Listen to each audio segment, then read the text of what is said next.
আলবেনিয়ার উত্তর পশ্চিমাঞ্চলীয় উপকূলীয় গ্রাম রিওল ব্যারিকেড ভেঙে কাঁটাতারের বেড়া উপড়ে ফেলে ক্ষোভে ফেটে পড়েন শত শত মানুষ। পরিবেশগতভাবে অত্যন্ত সংবেদনশীল অ্যাড্রিয়াটিক উপকূলে একের পর এক বিলাসবহুল 5 তারকা রিসোর্ট নির্মাণের বিরুদ্ধে 4 মাস ধরে চলা এই প্রতিবাদ শনিবার রূপ নেয় প্রকাশ্য সহিংসতায়। প্রেসিডেন্ট ডোনাল্ড ট্রাম্পের জামাতা জ্যারেড কুশনারের অর্থায়নে দক্ষিণের উপকূলীয় সংরক্ষিত জলাভূমিতে প্রস্তাবিত বিশাল রিসোর্টের বিরুদ্ধে কয়েক সপ্তাহ ধরেই তীব্র আন্দোলন চলছে দেশটিতে। রাজহাঁসের প্রতীক নিয়ে চলা সেই ফ্ল্যামিঙ্গো রেভলিউশনের উত্তাপ এখন ছড়িয়ে পড়েছে রিওলের এই নতুন প্রকল্প এলাকাতেও, যেখানে স্থানীয় 200টি পরিবারের জমি জোরপূর্বক কেড়ে নেওয়ার অভিযোগ উঠেছে। আপনারা নিজেরাই দেখছেন এখানে কি পরিস্থিতি। এই মানুষদের আর থামানো যাবে না। 4 মাস ধরে আমাদের প্রতিবাদ চলছে। এই গ্রামে বাসিন্দাদের যথাযথ ক্ষতিপূরণ না দেওয়া পর্যন্ত আমাদের আন্দোলন থামবে না।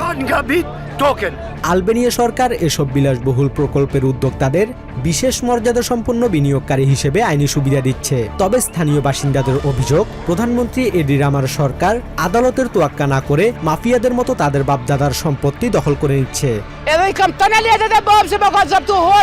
আমার বাবার আমলের সব বৈধ কাগজপত্র আমার কাছে রয়েছে, অথচ এডি রামারের গুন্ডা বাহিনী এসে আমাদের জমি দখল করে নিয়েছে। গত 30 বছর ধরে আমি আদালতের বারান্দায় ঘুরছি। এই দেশে আসলে কোনো বিচার নেই। প্রকল্প এলাকায় শনিবার ক্ষুব্ধ জনতা লাঠিসোঁটা নিয়ে হামলা চালালে দাঙ্গা পুলিশের সাথে ব্যাপক ধস্তাধস্তি হয়। আন্দোলনকারীরা হাত দিয়ে উপড়ে ফেলেন পুরো নির্মাণাধীন এলাকার লোহার সীমানা প্রাচীর। আলোচনা না করে বল প্রয়োগের এই নীতি বড় ধরনের রক্তক্ষয়ী সংঘর্ষের দিকে মোড় নিতে পারে বলে হুঁশিয়ারি দিয়েছেন বাসিন্দারা। এই দেশে যা ঘটছে তা সম্পূর্ণ উন্মাদনা। আমরা চেয়েছিলাম বিনিয়োগকারীরা এসে স্থানীয় মানুষের সাথে আলোচনা করুক, কিন্তু তারা সরাসরি অস্বীকৃতি জানিয়েছে। তারা কি আসলেই ভাবছে যে কোনো রক্তপাত বা বড় বিপর্যয় ছাড়াই আমাদের এই সব সম্পদ তারা ভোগ করতে পারবে?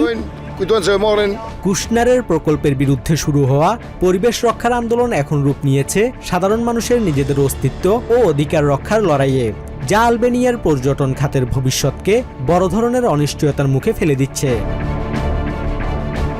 Basudebnath, TVN 24 news desk.